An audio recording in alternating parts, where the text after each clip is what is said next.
In the name of the Father, and of the Son, and of the Holy Spirit, may we speak and listen in the grace of God.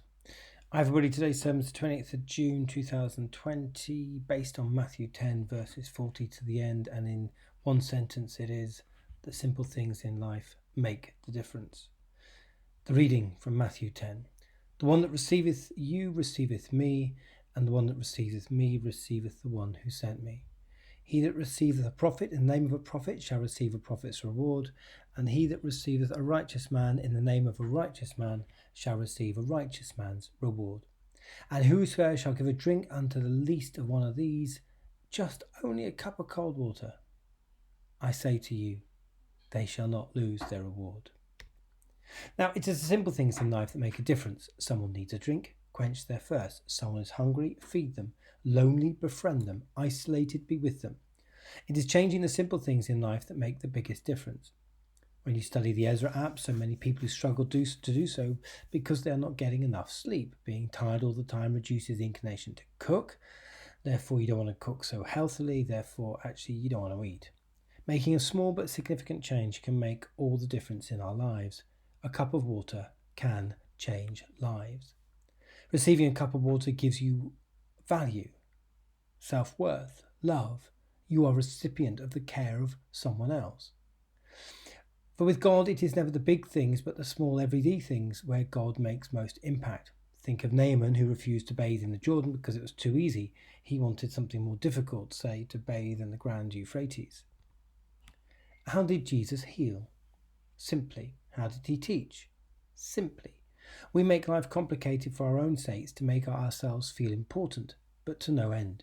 And then we have got to do. We need to welcome in Jesus' name. And who are we welcoming? The children, the non-people. In Japanese, the dohansha. The faithful companion who's always there, but so often despised, rejected as being subhuman.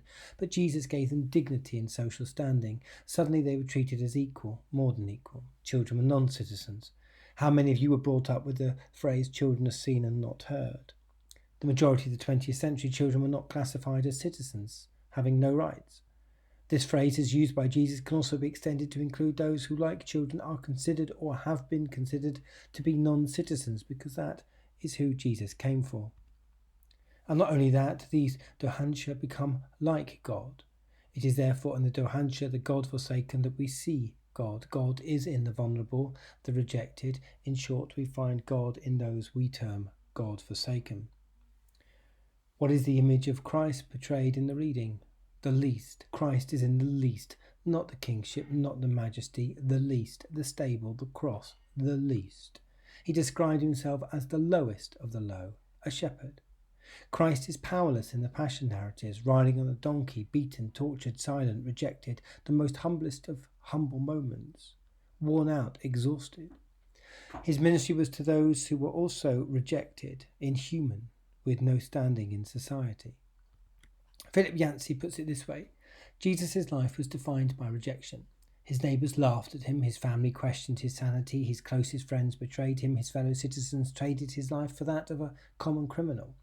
Throughout his ministry, Jesus purposely gravitated toward the poor and the rejected. He touched those with leprosy, dined with the unclean, forgave thieves, adulterers and prostitutes. Christ did not avoid disgrace.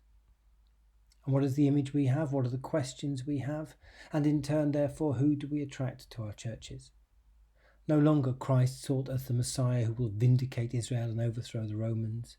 Now, as Takamori says of the Christ figure Gaston in the novel Wonderful Fall by Endo, for such a man both weak and cowardly, to bear the burden of his weakness and struggle valiantly to live a beautiful life, now that's what I call great. Endo makes it clear through weakness, self-sacrificial love comes salvation. Gaston hopes that the earth is not just for the clever and the strong. It must be possible for the pitiful creatures like himself to make some contribution in their lifetime. Endo's conviction is that salvation is to be found not in some distant place separated from us by a vast expanse of open sky, but in our own being, in the dirtiest and most mundane part of our being. Salvation in an inglorious cross, not a dreadful majesty where we sanitize the cross to make it majestic to suit our own ends. The question, therefore, we have to ask ourselves is, what is our image of Christ? Is it the least? Where do we see God at work? Is it in the healing or in the pain? And to answer that, we must look at as the Easter people, we must look at the resurrection of Christ. Where do we see the resurrected Christ? Now, out of all the resurrection stories, the stories of Christ's appearance to Thomas is the most powerful.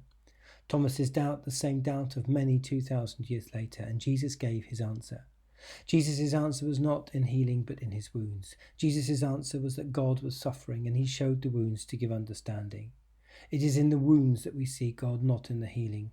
In short, Thomas asked, God, where are you? To which Jesus replied, hear, see, feel the hurt.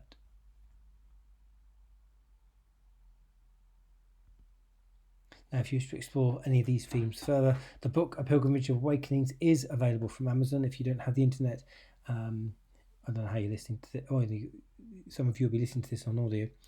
I can arrange delivery for you. The cost is $4.99. All monies goes raised towards paying the Ministry and Mission of St Colin Myer and St Colin. If you want to give me a call, my number, which gets direct to my mobiles, you have to type in the whole number, is 01637 877 165. Take care. God bless. In the name of the Father, and of the Son, and the Holy Spirit, may God bless us all, both at this moment and all moments to come. Amen.